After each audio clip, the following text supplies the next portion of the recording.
En lille mose har det sværere end man tror.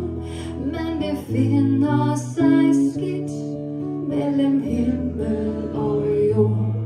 Man slider og man slæber, men hvad skal man stille op med sit gode humør og sin medbragte krop? Man var så oplagt til alt, da man kom, men det er der ingen, der bekymrer sig om. En muses liv og levned, det betyder ikke spor. Man er bare et fnug mellem himmel og jord. En muse er en pligtopfyldende lille meteor, og hun er altid på fart mellem himmel og jord. Hun kommer, når det kaldes, og hun offrer, hvad hun kan, om det så er sig selv, for at frelse en mand. Ak, men hvad har man så ud af sit job?